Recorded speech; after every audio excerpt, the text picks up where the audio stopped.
It's a festival, it's 18 events in 5 different venues in 3 hours, which is kind of this is the second event here, and it's great to see so many people coming out. We're bringing art and literature to the streets. That's what the aim of it is. Everything's free. We don't pay the artist, and you don't get charged in. We do shake the bucket at the end of the room, which I think just broke, but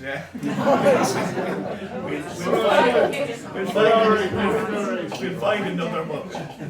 Okay, I'd like to introduce a Bower man, a Navan man, should I say, what do you call it, Martin Toohey, and he's written a piece about a dangerous lunatic, so we can all identify with that.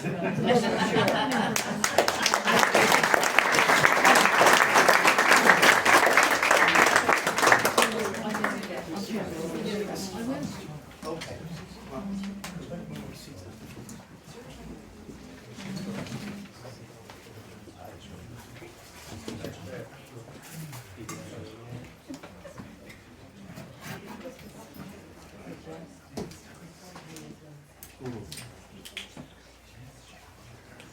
So, hello everyone, and thank you very much for coming this evening. Just a bit of housekeeping initially, just to say, if you wouldn't mind turning off your phones, that would be greatly appreciated, or at least put them on vibrate. I would really appreciate that.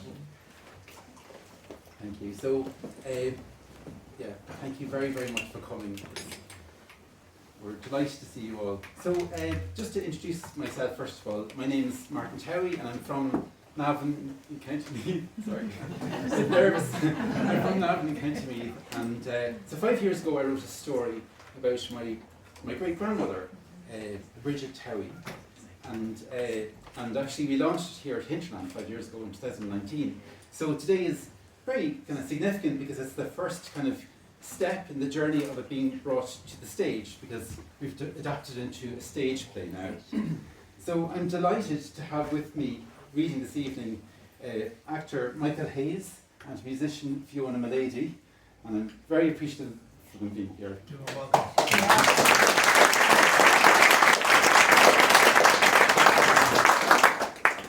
Okay, so just to give you a brief, I suppose, background, a very brief background and context of this play. So this play is basically inspired by the life of my great grandmother. She was born Bridget Flanagan in 1877 in a rural townland outside County Roscommon. And we don't have a huge deal of information about her, unfortunately, but in 1914 she was 37, and she had 9 children at that point, and she was pregnant with her 10th child when she was committed to the District Lunatic Asylum in Ballinasloe. So, you know, it's not surprising her committal order mentioned that she had melancholia or depression, and that she was acting a little strange. But when you think, I suppose, of the pressure that was upon women in those days, you know, women all over the country had huge families, and it was like baby after baby, and most of Bridget's married life she was pregnant.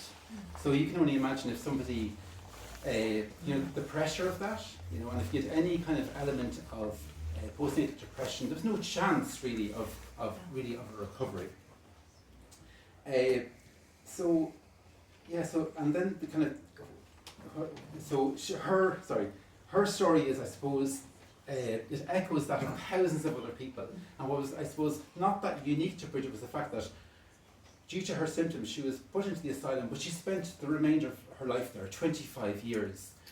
And her symptoms now would be managed very well, you know, as we know in the modern day. But you know, back in those times, in 1914, it was a different situation altogether. So it echoed, as I said, thousands of people across Ireland.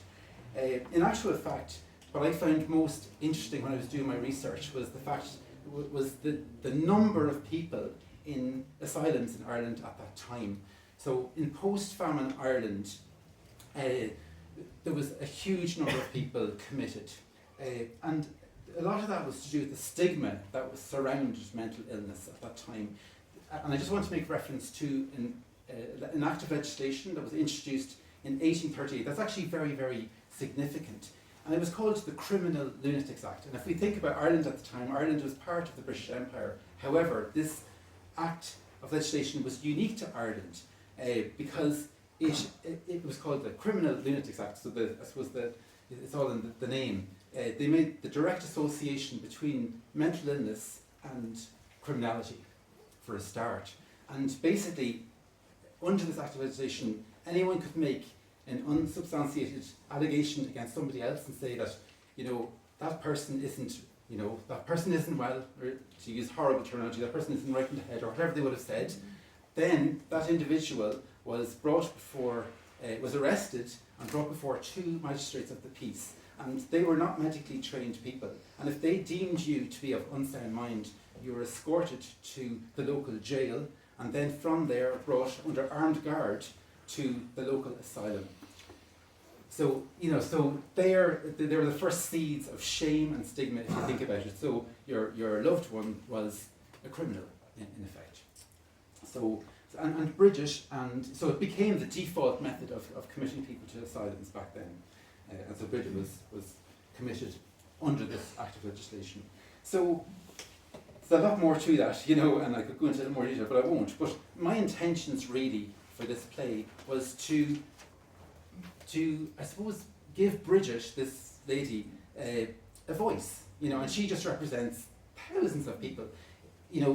Back up until the late 1950s in Ireland, the population was just under 3 million in 1958. 21,000 people were in asylums in Ireland. So that was the highest number per capita of people in asylums in the world.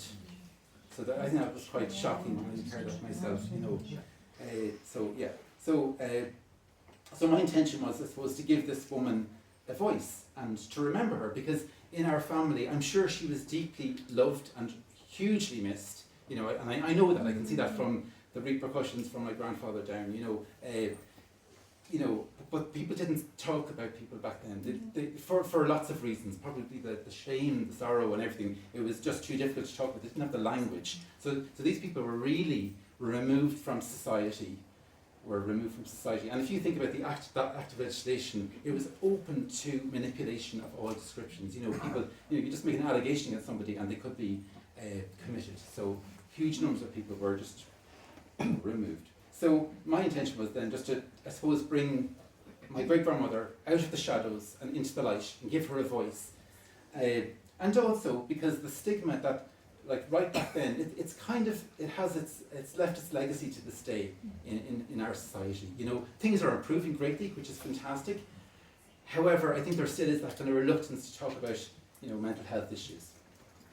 So, so that was the other reason for writing the play, was to, I suppose, give people, to just get people talking, get people talking about how they're feeling, to, I suppose, open up before things get worse.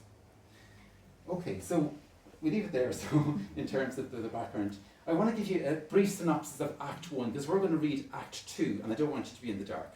So Act 1 basically starts in 1914, and we see Bridget, and she's stood at her back door, and it's the early hours of a cold October morning in 1914, and no one is up. Peter, her husband, is in bed, all the children, all 9 of them, and she's heavily pregnant yet again, and she's stood at the back door, and she's looking at the Virgin Mary.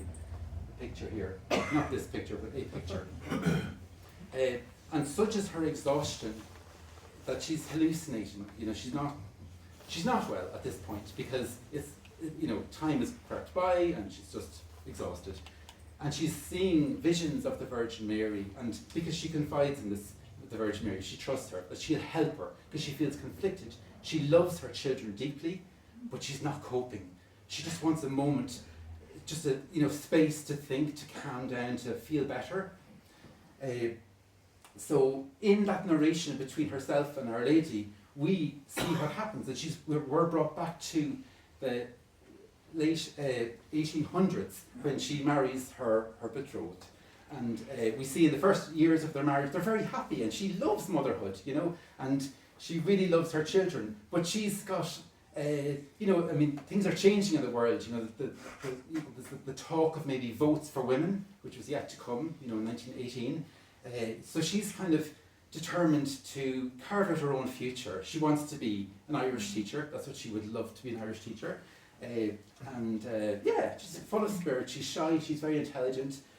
However, she's lulled and seduced by the very handsome Peter McDermott, the local shopkeeper, who promised her that they'll marry, and yeah, she can be herself. However, as I said, things change, and baby after baby, and eventually, the world starts closing in on Bridget.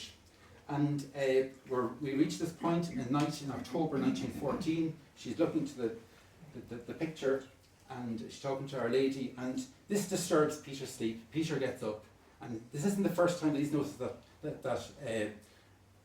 Bridget hasn't been well. She's just not herself at the moment. So we encourage her back to bed and says, listen, I'll get you some help in the morning. We'll get some help sorted out. And Bridget is delighted because she thinks, oh, thank God, it's like a sense of relief. I'm going to get some help around the house, I'll be grand. But unfortunately, when Peter goes to speak to his uncle, who's the local parish priest, there are secret dealings that go on, that often did go on back then. And a different set of events ensues. And the next morning, the local asylum physician, Dr. Barrett, pays a visit to Bridget and Peter's house.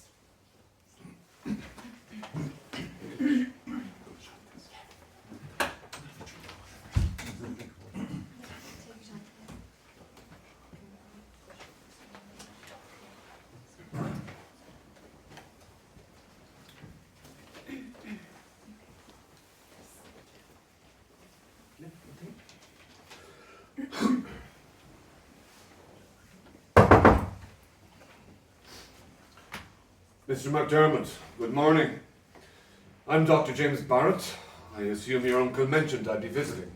Come in, Doctor, come in. No need for formalities now. I'm Peter, and this is my wife, Bridget. Can we get you a cup of tea, Doctor? What's going on? Or maybe some brown bread and plum jam. Bridget makes the best plum jam in County Roscommon. Peter, what's going on? Your parish priest paid me a visit this morning, Mrs. McDermott. On his request, I agreed to come here. As a rule, I don't make house calls, but he was quite insistent. He's concerned that things are not quite as they should be. God, I'm parched. Anyone for a cup of tea? Bridget, Dr. Barrett? Under the impression you've not been yourself of late. I'm grand, thanks. A bit tired, maybe. I've not been sleeping the best recently, I suppose. A ruffled mind makes for a restless pillow. Charlotte Bronte. Yes.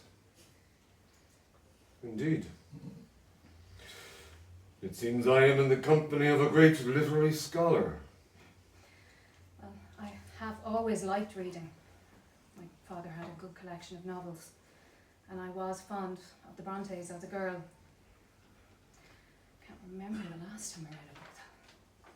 Seems like another lifetime. Is that why you were running away? To reclaim some long-forgotten echo of the girl you once were? I wasn't running away. A bit odd though, isn't it? Heading off at cock crow. A packed suitcase, that was a well-thought-out plan, was it not? I was just... Just... What, Mrs. McDermott? It's not unheard of for young women of your age with so many young children to attend to suffer from their nerves. But perhaps you liken yourself to Miss Bronte's heroine. Do you see yourself like the rather desperate Jane Eyre, then? A free human being with an independent will? I do have an independent will. Oh, why shouldn't I? It doesn't mean that I'm suffering with my nerves.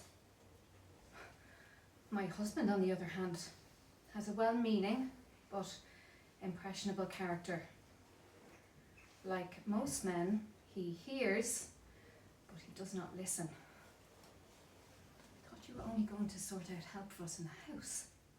Let's bring the medical establishment to our door. I said I was going to chat to Michael. I thought he might be able to help. Well, there's help and there's help. I just need someone to do a bit of washing, a bit of help with the laundry, that sort of thing. I think Dr. Barrett would know what a mop was if he fell over it. Dr. Barrett's just here for a chat. I wouldn't say chat, exactly. Now come on, let's get down to the nuts and bolts of the situation. Mrs. McDermott, you're not a well woman. I'm grand. Honestly. Really. I am. And packing a suitcase and tiptoeing out the door at 5 in the morning doesn't sound grand to me. I must be honest. I am fine. I was just tired. Look, there's no bother on me. You don't seem fine to me. If anything, you seem rather tense, distracted, on edge. Can I ask why you keep looking at that picture? I'm not looking at the picture. I'm nervous. Wouldn't you be? You must have looked at that picture a dozen times in the last few minutes, Mrs. McDermott. Why is that? You're trying to catch me out. But I'm no bird and no net ensnares me. What did you say? Nothing. I'm fine. Honestly. Peter's uncle shouldn't have asked you to come out all this way just for this. He was worrying unnecessarily. He's nice like that. Well, I would say there was cause for worry. No. Honestly. We've wasted your time and you'll have other people to call on. I'm not sick. I just need help around the house. And Peter and I can sort that. So can we please just leave it there? I'll make you a cup of tea and you can be on your way. Mrs. McDermott, I did not take a pony and trap out to this godforsaken bogland to have high tea. Now, enough of this nonsense and let's proceed. You have a bit of a cough there, I've noticed. I need to listen to your chest as part of the assessment, so please, loosen your upper garments. But come on, woman, quick about it. Dr. Barrett, please don't be raising your voice. Bridget's just not been herself of late. She's just been a bit emotional. Young man, is your wife ill? Of course, yes. Do you want her to get better? Of course, I do. Then hold your tongue and allow me to do my job. You put people away. That's what you do. That's your job, as you call it. Bridget, for God's sake. He just puts people away in that place. Love, no one's suggesting the asylum. That's only for the really unwell people. Isn't that right, Doctor? Depending on my medical evaluation, I will commit an unstable individual if warranted. That's correct. I'm not unstable. I'm just tired out. Like most women in these parts. And exhaustion is often a reason why women might be admitted. But often a lengthy admission is not indicated. God, please, just stop this. I'm not that bad. This is getting out of hand. Bridget, would you calm yourself, love? Dr. Barrett is just going to ask you a few questions and he might prescribe something mild just to get you a bit better. Are you a doctor, young man? No, of course not. Then I suggest you leave the diagnostics to me. Now, Mrs. McDermott, I won't ask again. Unfasten your blouse. No. Sorry, why would I? My heart and lungs are grand. This is completely unnecessary.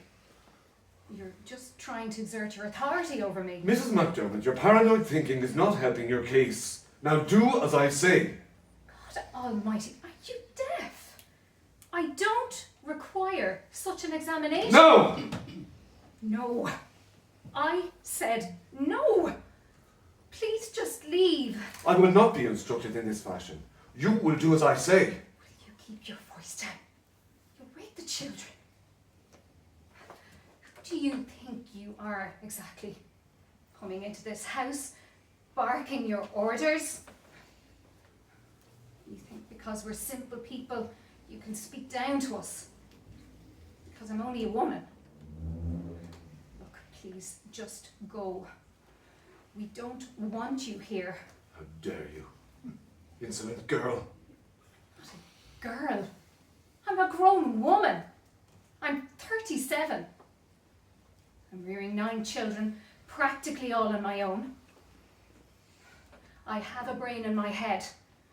A brain that is fed up to the back teeth of listening to condescending little men like you, bullying women like me. Bridget, you've lost your mind. You can't be speaking to Dr. Barrett like that. He's a doctor.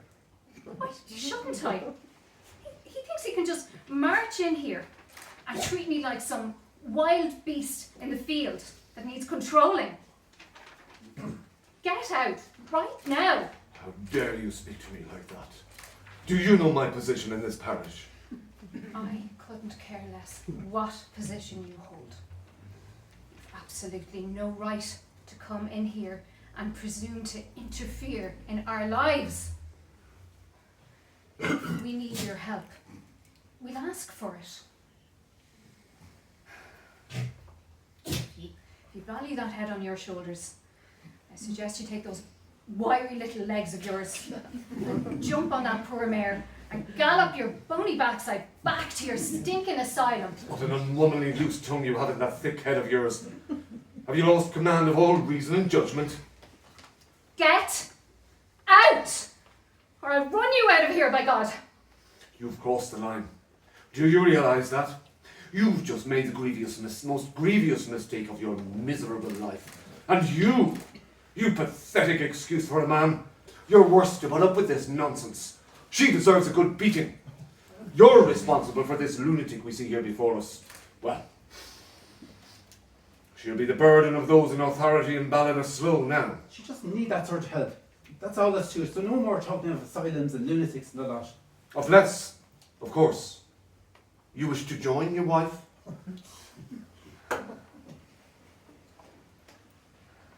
Put some clothes together for this vile miscreant. I'll be back presently. Richard, please believe me, I didn't want this. You're supposed to help us. Jesus, what in God's just happened? How could you let that man in here and say next to nothing? You didn't have the courage to stand up for me until he threatened you with talks of asylum. What kind of husband does that? You're just a self-serving, pathetic excuse for a man. I'll go after him, I'll explain things. Won't listen to you. He has no respect for you. I'm so sorry, Bridget, I really am. I'm so sorry. Oh my God, I'm heartily sorry for having offended thee. And Peter. I detest all my sins because of thy just Peter, get up. punishments. For goodness sake, come on. The most of all, because they offend thee, my God. Peter, who are all stop good this. and deserving of my love. This isn't helping.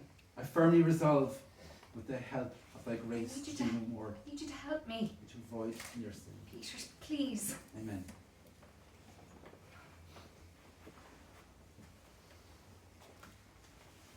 Sign here.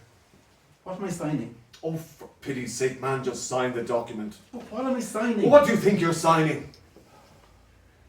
The means by which you can restore some sense of sanity to this house. Now go on, man. Stop dithering about.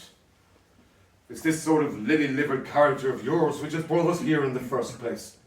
If you care about the welfare of your children, indeed, about her, you'll be man about it and do what's best. If you don't make the application for your wife's committal, well, legally, I will be obliged to bring the young police constable who stands outside your front door in here right now. He will proceed to arrest your wife. Once this is done, she will be transferred to Ballinasloe jail and from there up to the asylum.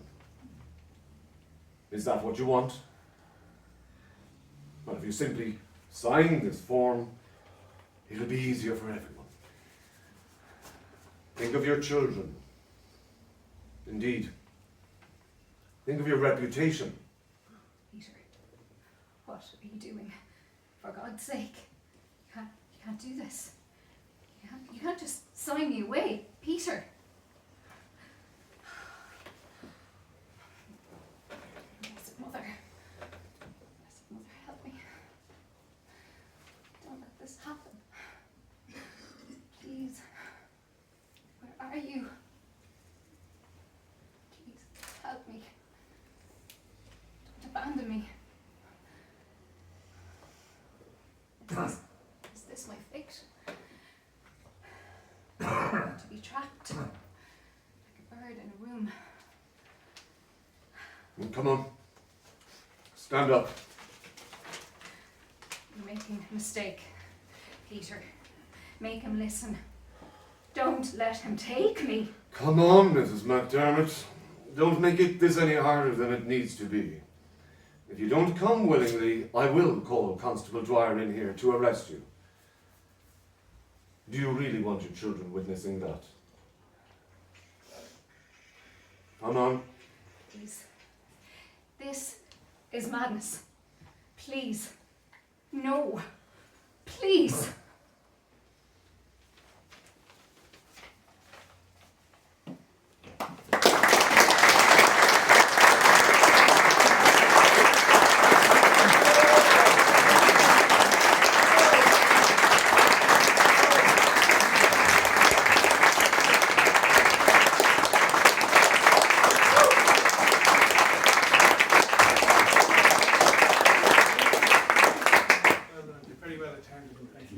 Mark's going to take a few Q&As. If there's anyone, stick your hand up and he'll Thanks very much. follow you around the room. Here's the man. Hiya. Hello. Hi, Martin. Hi. At the end of the scene, you said, "This is madness." And it didn't seem to be a classic example of madness. It seemed to be more a state of just someone who was a little ill at ease. Was that a classic example in the time that if someone was just like slightly unwell, that they'd be put away rather than someone who was very sick? Absolutely. Absolutely. Yeah, definitely. I mean, this was the case in Ireland. Thanks for the question. That is the case. People could have very, very, mild symptoms. And this is what I was saying about that act of legislation, the Criminal Lunatics Act. It was abused to a huge, staggering degree, and people could have very, very mild symptoms, or it mightn't even have been related to mental health problems. It could have been if there was a land inheritance issue, or there were lots of different reasons why people were, kind of removed. If they were an inconvenience, if they were maybe maybe not fitting, I suppose, into kind of normal society, So as I say, it could be very mild, mild mental illness, or any other host of reasons, and people could be removed. It was, as I said, Ireland had the highest, number of people in asylums, and there wasn't a higher increase, there wasn't an increased instance of mental illness in Ireland, not at all, and that's been kind of, debated and proven. Really, And when you say removed, you mean committed? Yes, Yeah. we've committed to asylums. You played a part very well, both of you.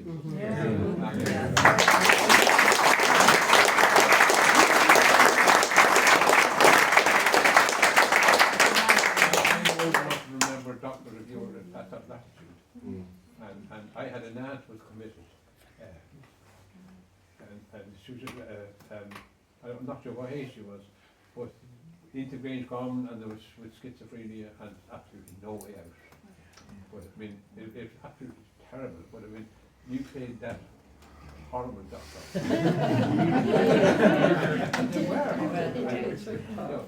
And there were so few doctors really, but also the local priest and the local they're just a person that's slightly odd was put away, and it was often about bits of land and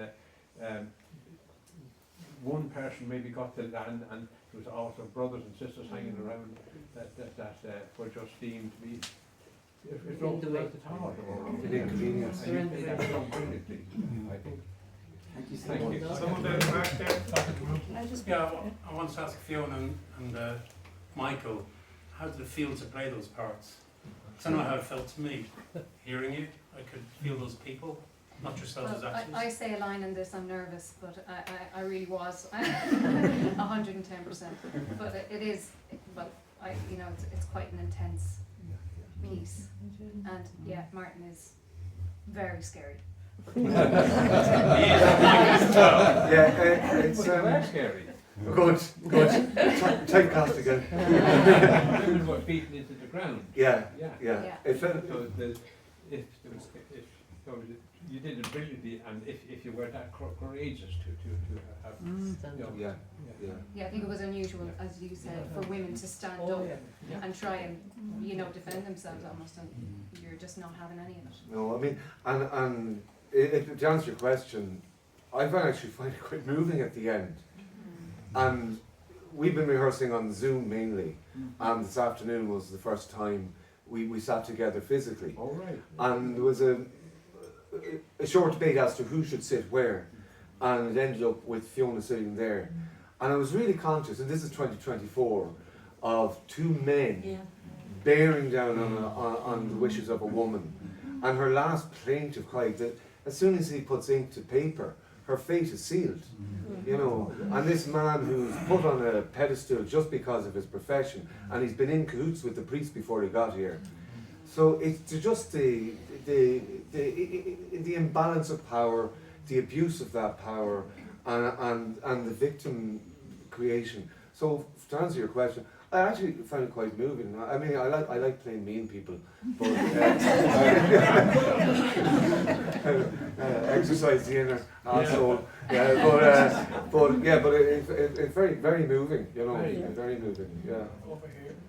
Sorry, I went to school to the Sisters of Mercy in Ballinasloe. Grew up just a few miles outside the town, and I knew a lot of people who were, and my father talked about them, who were committed there for no reason whatsoever. Some would have been maybe a daughter who didn't get married, she didn't have a boyfriend, and then her brother was getting married and getting the farm, and she was committed there. I went to the Convent of Mercy in Ballinasloe. I had a good personality, outgoing, and I used to have good fun. I have a good sense of humour. And the Mercy nun used to say to me, Miss Kelly, if you don't stop being funny, we'll send you to the big house over the Such River. Yeah. That was, yeah. And we used to see a lot of the patients they'd come into the town, and most of them were perfectly normal. They were into the town. I grew up with it. Can I mention, thank you very much for that. My uncle actually, I think he had some conversation at one point, maybe I'd say a long, long time ago, one of the orderlies in the hospital, and they said about Bridget, in their words, was she shouldn't have been in there. Well, so many others. Yes, exactly. And the thing is, I suppose, in that environment, and I'm not demonising asylums, because I'm sure a lot of them were the home for people, you know what I mean? And It became institutionalised. Exactly. They found no other way. If they were let out to cope with life, they wouldn't have been able. Exactly. The institution was their life. Absolutely. Just a stride. Yeah. Can I just ask you, Martin, because you were writing about a relative, was it a very emotional journey for you? Because I can feel the emotion in the room that the acting has produced in everybody. Was it an emotional journey for you? It was, to be honest. I think one of the most emotional things was I remember I went down with my friend and photographer Suella Holland down to Ballinasloe, and Suella was taking pictures of the grounds of the asylum, because it's not in use anymore. And I remember looking up at and I'd written the book at this point, but I was looking up at this window and I was thinking, imagining this woman, my great grandmother, looking down. I just thought that poor woman was denied her freedom, denied everything, she'd taken away from her family, and she was like so many other thousands of people. And I think that made me feel, I just remember that moment thinking, I want to just recognise her existence, she existed, and yes, and it's been very emotional, particularly the last few months in writing the play, when I think about her, it does stir me all right. And You did a fantastic job. Yeah.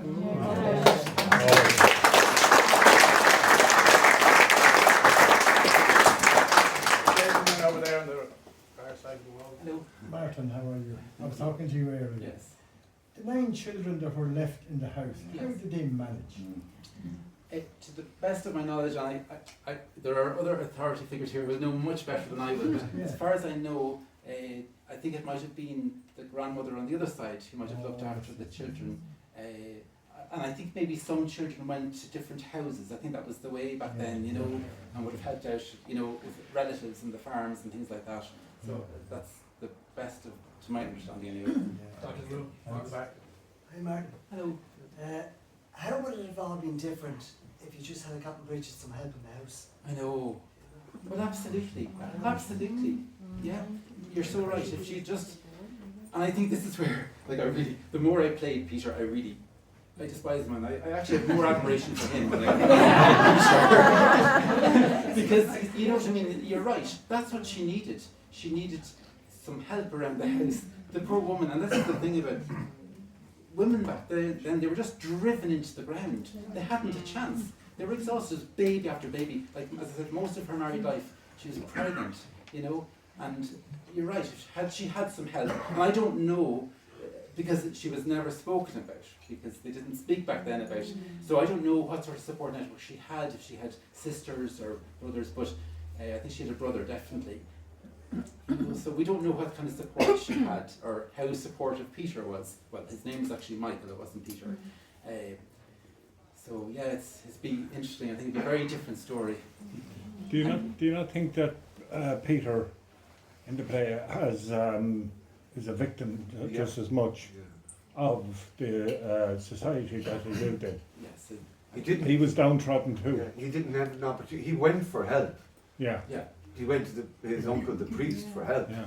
And the priest took the situation and took control from him. So, you know, he was kind of emasculated, to use the part, by the actual institutions and the systems that were run by them. Yeah. So, I mean, for him to stand up, would that have been, I'm not, you know, other people know, but would he have been able to? Well, I think those lines where the doctor actually threatens him, doesn't he? He Yeah. says, well, you know, do you want to Bring quit? her Well, in, you know, bring her in line, threaten. bring his wife in line. Yeah, And he wasn't able because he was overpowered by the institution and the society that he lived in. Yeah. You know, the chances were he was probably thinking, if I say much, I'm going to be put away as well. There'll be nobody to take care of the place, and take care of the children. That's another perspective. Yeah. So yeah, just a couple of comments really. I was interested in the Bronte element actually. So I used to live in Haworth in Bronte Yes. country, Yes. and there were a couple of Bronte quotes there. And I was wondering if this is a woman who is in some ways trying to sort of use literature for life, you know, trying to bind literature and life together. That's an interesting thing for me. The other thing about the talking to the Blessed Virgin, you know, and you yourself used the word hallucinations, and I wonder if, and particularly as the priest as the first character is engaged, Yes. whether actually there's a question about whether she is hallucinating or whether she's having real Yeah, visions, exactly. and that's the thing that is really disturbing, that ambiguity. That's right. The third thing I would just say, maybe this is going a little bit against some of the views in the room, I think that there's a danger from the point of view of the drama that the characterization is too black and white. In other words, then the Doctor becomes almost teetering on caricature. I don't know enough about the history, so perhaps I need to be, you know, I might stand corrected there. But does there not need to be at least some degree, for the purpose of the drama, of ambiguity about whether she is ill or whether she is simply, you know, has her nerves overstressed, just to keep the thing alive? Because otherwise, the sympathies are all just one way, and it's almost a kind of a fait accompli from a drama. So I would that would be my question on that. Well, that's helpful feedback for me actually, you know, because I'm still kind of developing that. Well, it is written, but it's always open to changes. But elsewhere in the play, actually, we see a slightly different side to Dr. Barrett.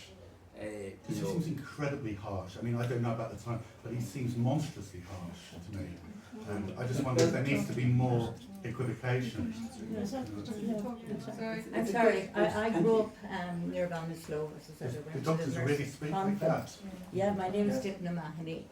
I formerly Kelly is my maiden name. Now, I grew up in that town, outside that town. And that play is exactly how it was. Yes. Absolutely exactly how it was.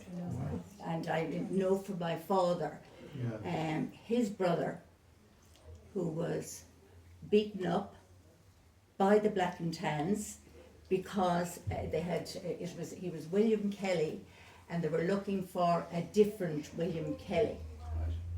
He was beaten up by the Black and Tans. He was put into, he had to, I suppose he was just so nervous afterwards or whatever. That uncle was taken into the hospital in Ballinasloe, the mental hospital in Ballinasloe. As children, we didn't know we had an uncle there until he died. Until he died. And then we were all brought to the funeral. We had never seen him. It was kept quiet within the family because anybody to have a little bit of mental illness, and God knows everybody that goes through life at some stage it gets a bit too difficult and we can all feel unwell for a while. That's right. But we now, and that play is exactly what Ireland, believe it or not, take it from me, that play is exactly what Ireland was like at the time. And then,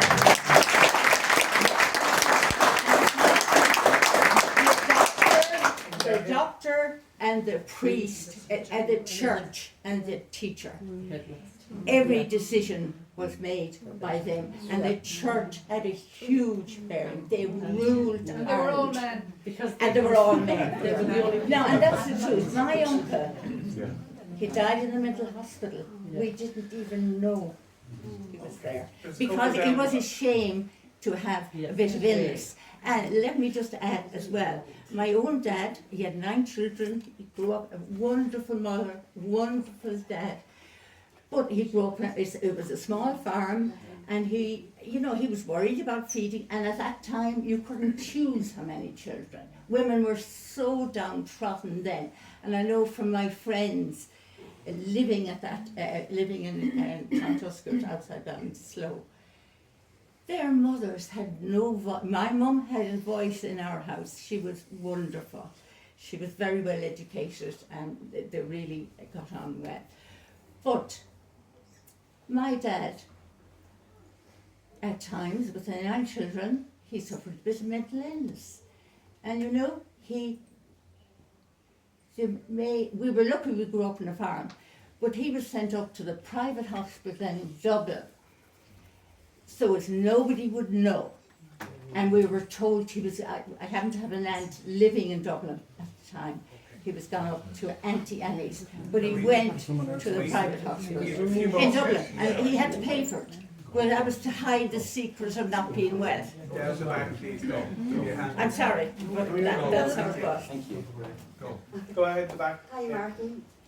Just a comment here for you. I spent a number of years working in a psychiatric hospital, and one of the most interesting jobs I had was to retrieve records for people sometimes. And I found the attic in it and these big admission registers, but they were huge, beautiful handwritten script in them. But one of the stories that sticks with me ever since was a 12-year-old boy who was admitted to the hospital, and as far as he died actually in the hospital as an adult, and he was brought in, and what the doctor's diagnosis of him was a furry tongue. And I didn't know what a furry tongue was. We went to investigate and find out it meant that he used bad language. So he used his furry tongue to his father, and from that he was admitted to the hospital, and his records and all, and he was buried in the grounds of that hospital also. And I don't know about you, but I have 3 lads, and I'll tell you that the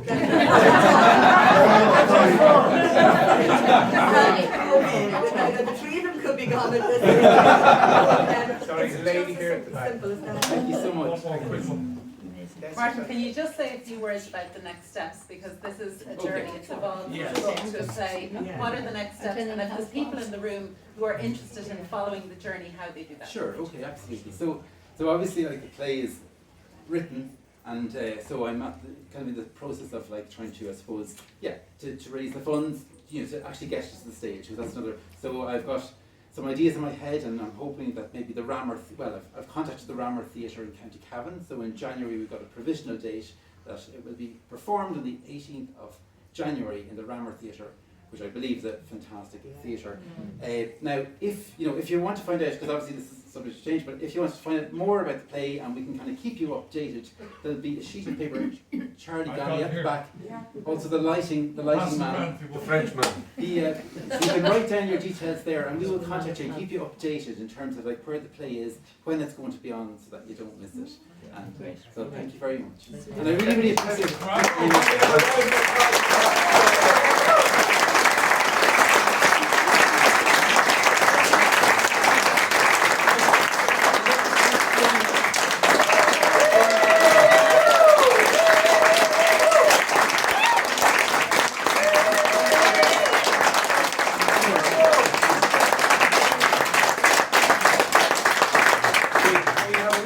Drama coming up after this. It's a Delvin, and they're doing 4 small one-act plays in the space of the hour as well. So if you want to hang on, you can have a look at that. If you're leaving, there's a guy called Michael out the back. He has a bowl, and he's shaking the bowl, so if you'd like to make a contribution, it goes towards this project. Sorry, one sec.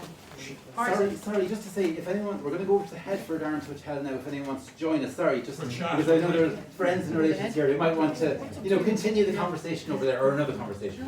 You get to see each other, the Headford Hotel. Thank you very much.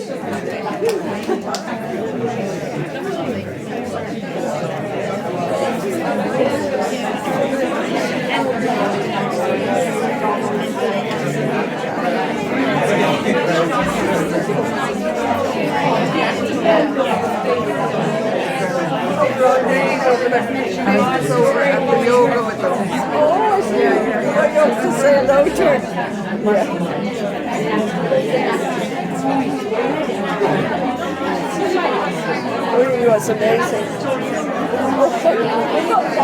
Do you want to go? You go that way.